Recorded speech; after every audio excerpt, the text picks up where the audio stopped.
मेरे लिए मातृतुल्य, मेरी ऊर्जा की स्रोत, मेरी बड़ी बहन आदरणीय सुमित्रा धीरज, इस जिले की धुरी, मेरे बड़े भाई जो इस पूरे के पूरे जिले को अब बहुत जिम्मेदारी से बांधे हुए हैं, ऐसे हमारे सूत्रधार आदरणीय रविंद्र चौधरी जी जो हमारे जिला अध्यक्ष जी हैं, मंच पर आसीन, मुझे लगता है वैसे तो मैं बाबूजी कहती हूँ लेकिन रिश्ता शायद मेरे साथ उनका मामा भांजी का है, ऐसे मेरे रामकुमार प्रधान जी, मंच पर आसीन मेरे बड़े भाई सतीश जी, मंच पर आसीन हमारे तीनों मंडल अध्यक्ष, इस कार्यक्रम में प्राण फूंकने वाला मेरा भाई राजेश सैनी और यहाँ उपस्थित अड़चीनी का और आसपास का मेरा माल्य नगर विधानसभा का परिवार। जब भी अड़चीनी गांव आती हूँ और इस चौपाल में आती हूँ ऐसा लगता है घर वापस लौट आई, क्योंकि 3 साल पहले मेरे राजनीतिक जीवन का शंखनाद इसी पावन भूमि से हुआ। आपका आशीर्वाद था जी, जिसके कारण 2 साल पहले आपने अपनी इस छोटी बहन, अपनी इस बेटी को सांसद बनाकर पार्लियामेंट में भेज दिया। आज सुबह मेरी टीम आई थी, गांव के बड़े बुजुर्गों से पूछ के गई कि क्या क्या काम थे। 4 मोटे काम आपने बताए थे, मुझे बहुत खुशी है ये कहते हुए, चारों पर काम शुरू हो चुका है। एक तो बस स्टैंड की डिमांड है, एक बोला गया कि जो पार्क है हमारा विजय मंडल पार्क है उसके पास बेटा एक बाथरूम बनवा दो, एक बोला गया कि पार्क में एक गजीबो यानी छज्जे वाली जो जगह होती है जहाँ पे हमारे बड़े बुजुर्ग आके बैठ सके, ऐसी कोई जगह बनवा दो। ऐसी छोटी छोटी डिमांड थी और बाकी अम्मा जितने भी काम याद आए ना ये छोरा से उनसे लिखा दे, ठीक है छोरा हाथ वेव कर, ये नीले कपड़ों में छोरा से इसे लिखा दो और सारे काम होने के प्रयास हम पूरे करेंगे, ठीक है ना जी।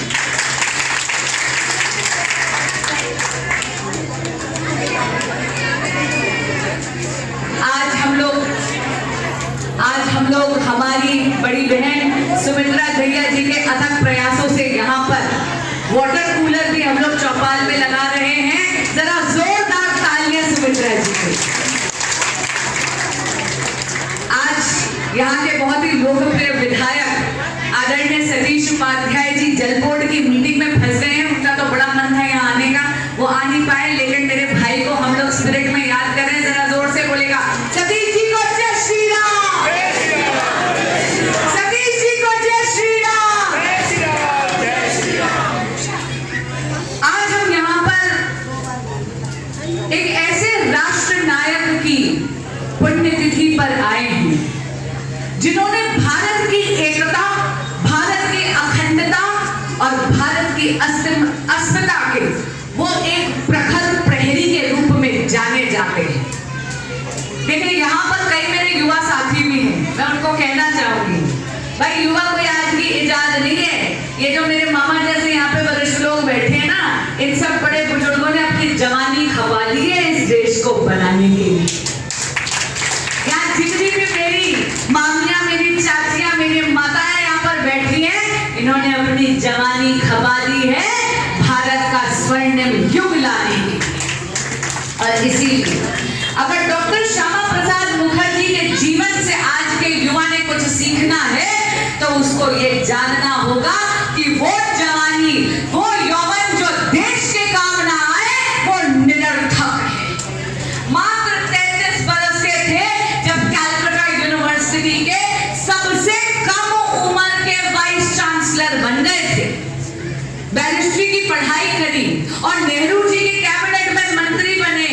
लेकिन जब उनको ये लगा कि नेहरू और लियाकत का ऐसा पैक्ट हुआ है जिससे हिंदुओं की जान जाएगी, और जब तत्कालीन सरकार ने ये कह दिया कि अरे हम केवल माइनॉरिटी का यानी अल्पसंख्यकों का ख्याल रखेंगे और हिंदू चाहे मरे कटे, उन्होंने 1 मिनट नहीं लगाया, त्याग पत्र दे दिया, इस्तीफा दे दिया मंत्री पद से। यानी राष्ट्र प्रथम ये उनके लिए नारा नहीं था, ये जीवन दृष्टि थी। और मुझे बहुत खुशी है ये कहते हैं कि आज हमारे देश में ऐसे यशस्वी प्रधानमंत्री श्री नरेंद्र मोदी हैं जिन्होंने श्यामा प्रसाद मुखर्जी के राष्ट्र प्रथम के इस जीवन दृष्टि को आत्मसात कर आपको ग्राउंड पे चरितार्थ कर दिखाया है। आपको याद होगा एक वक्त था कश्मीर में जो भारत का ही हिस्सा है, वहां पर आप बिना परमिट के नहीं जा सकते थे। श्यामा प्रसाद मुखर्जी बिना परमिट के वहां पर पहुंचे। उन्होंने अटल बिहारी वाजपेयी जी को बोला कि वापस जाओ और देश को बताओ कि एक देश में दो विधान, दो प्रधान, दो निशान नहीं चलेंगे। 23 जून बहुत ही रहस्यमय तरीकों से जब उनको कश्मीर में अरेस्ट कर लिया, जेल में उनकी मौत हो गई। उनकी जब तबीयत खराब हुई तो उनको अच्छे से इलाज नहीं दिया। उनकी माता जी जोगमाया जी रोते रोते बिलखते बिलखते रह गई अपने बेटे के लिए कि इंक्वायरी कर लो, लेकिन नेहरू जी ने इंक्वायरी नहीं की। लेकिन बाद में आपके आशीर्वाद से 2014 में आप जैसे देवतुल्य मतदाता ने भारत में एक और मां भारती का सपूत प्रधानमंत्री के रूप में भेजा और उसका नाम है नरेंद्र मोदी। मोदी जी ने डॉक्टर श्यामा प्रसाद मुखर्जी के सपने को साकार कर धारा 370 हटाई। मोदी जी ने सनातन संस्कृति की संरक्षण करते हुए राम मंदिर का भव्य भव्य निर्माण कर आपको दिया और आपके आशीर्वाद से नरेंद्र मोदी सर्वाधिक काल यानी सबसे लंबे टाइम के इलेक्टेड प्राइम मिनिस्टर बने। ये रिकॉर्ड नरेंद्र मोदी का नहीं, ये रिकॉर्ड आप जैसे देवतुल्य मतदाता का है। तो आज मैं एक तरफ तो डॉक्टर श्यामा प्रसाद मुखर्जी जैसे युग पुरुष के चरणों में कोटि कोटि वंदन करती हूँ, दूसरी तरफ आप जैसे देवतुल्य मतदाता को धन्यवाद करने आई। कोई चुनाव सर पर नहीं है जी, कोई वोट मांगने नहीं आई, पर हाँ नरेंद्र मोदी जी के लिए आशीर्वाद बटोरने आई हूं कि आपके आशीर्वाद से नरेंद्र मोदी इसी तरह रिकॉर्ड पे रिकॉर्ड बनाते रहे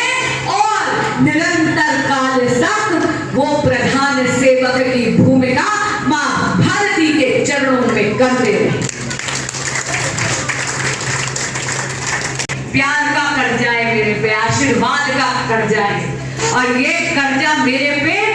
पितृ ऋण जैसा है, इसको मैं कभी उतार नहीं सकती। लेकिन इतना जरूर कहूंगी, चाहे वो अम्मा का नी ट्रांसप्लांट हो, चाहे मंदिर की छोटी छोटी चीजें ठीक करना हो, चाहे आपका सीवर पानी करवाना हो, चाहे जैसा आपने बोला कि बस स्टॉप बनवाना, ऐसी छोटी छोटी डिमांड हो, मैं आपको आश्वासन देती हूँ हर एक संकट का हल होगा। वो आज नहीं तो कल होगा। आप बस कर्म का आशीर्वाद देते रहिए हम जैसे जनप्रतिनिधियों को। अपनी वाणी को विराम